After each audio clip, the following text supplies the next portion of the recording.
Assalamualaikum warahmatullahi wabarakatuh. Selamat pagi anak-anak. Semoga kita selalu dalam lindungan Allah Subhanahu wa taala. Alhamdulillah hari ini kita bisa berjumpa lagi dalam pembelajaran pendidikan agama Islam dan budi pekerti. Hari ini kita akan melanjutkan pembelajaran terkait pelajaran 4 dengan tema perilaku terpuji atau perilaku yang baik.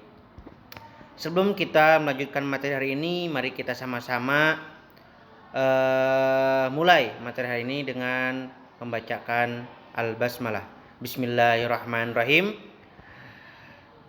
Kita lanjutkan.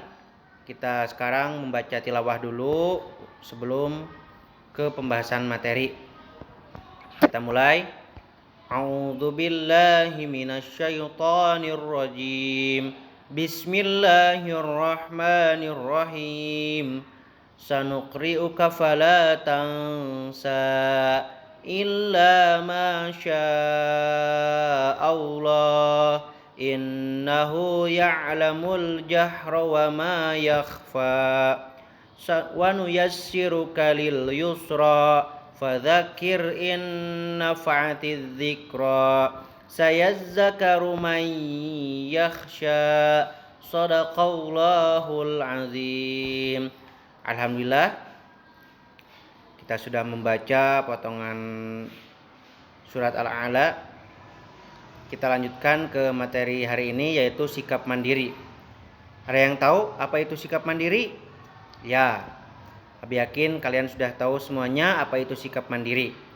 Sikap mandiri adalah melakukan sesuatu secara sendiri. Artinya tidak menggantungkan bantuan orang lain. Jika kita bisa melakukan sendiri, maka kita bisa mengerjakannya sendiri tanpa menunggu bantuan orang lain. Allah itu telah menganugerahkan kepada kita badan yang sehat, yang kuat. Maka dengan itu mari kita gunakan untuk memenuhi kebutuhan kita. Tenaga kita gunakan untuk mengerjakan sesuatu. Pikiran kita manfaatkan untuk memudahkan atau untuk mengerjakan sesuatu agar kita bisa mandiri tanpa perlu menunggu bantuan orang lain. Adapun lawan dari sikap mandiri adalah sikap tergantung atau sifat bergantung, berarti mengharapkan bantuan orang lain membantu kita. Padahal jika kita bisa sendiri melakukannya, maka kita wajib melakukannya sendiri. Sikap tergantung menyebabkan orang menjadi pemalas. Kita tidak mau kan disebut orang pemalas. Maka oleh karena itu yuk kita sama-sama kita menanamkan diri untuk menjadi atau untuk mengerjakan atau untuk membiasakan sikap mandiri. Anak yang mandiri tidak mudah menyerah. Jika tidak dapat melakukan sesuatu, ia akan bertanya, ia akan terus berusaha menyelesaikan. Tidak lupa berdoa kepada Allah. Sikap mandiri memudahkan kita untuk berhasil. Adapun contoh dari sikap mandiri dalam belajar, yaitu kita tidak perlu disuruh mandiri dalam melaksanakan ibadah tanpa harus diingatkan. Mandiri dalam mengurus diri sendiri, mandi dan merapikan tempat tidur, semua itu dikerjakan sendiri. Kita lanjutkan. Yang pertama itu yaitu menumbuhkan sikap mandiri. Nah, sikap mandiri ini harus dilaksanakan sejak kecil. Mulailah mengerjakan tugas sendiri, memakai pakaian, mengikatkan tali sepatu, dan menyiapkan makan dilakukan sendiri. Jadi tidak harus bergantung kepada orang lain. Abi ulangi lagi, jika kita bisa melakukannya sendiri, maka kita harus dikerjakan sendiri tanpa menunggu bantuan orang lain. Di situ ada contoh-contohnya. Yang pertama, membuat jadwal kegiatan, mempersiapkan keperluan sendiri. Contohnya mempersiapkan pembelajaran yang akan dilakukan besok.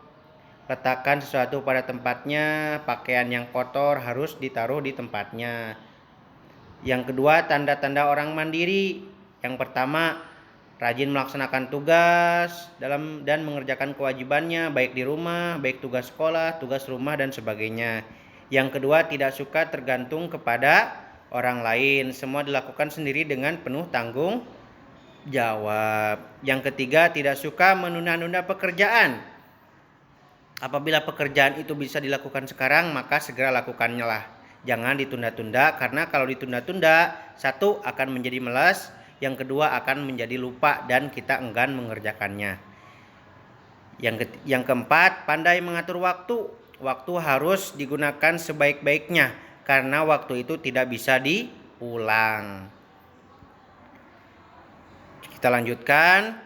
Nah, di sini Anda ada aktivitas Islami yang mana bisa Anda isi kegiatan-kegiatan nomor 1 sampai nomor 5. Contohnya itu meminta atau minta tolong ibu menyiapkan pakaian. Nah, Anda dikerjakan dengan jujur, di checklist apakah masih tidak sudah mandiri atau tidak mandiri. Sikap setiap malam belajar menyiapkan buku pelajaran. Nah, apakah sudah langsung Ananda tanpa disuruh orang tua atau mungkin masih perlu disuruh atau diingatkan orang tua. Yang kedua, tugas yang kedua di situ ada contoh sikap mandiri. Nah, kegiatan di rumah yang Ananda lakukan dan di sekolah, kegiatan apa yang bisa dikerjakan sendiri di rumah atau di sekolah. Silakan Anda catat dari nomor 1 sampai nomor 5. Itu saja materi hari ini. Mohon maaf bila ada kesalahan, dan jika ada penjelasan yang kurang paham atau penjelasan materi, penjelasan tugas, silahkan langsung ditanyakan. Akhiron, wassalamualaikum warahmatullahi wabarakatuh.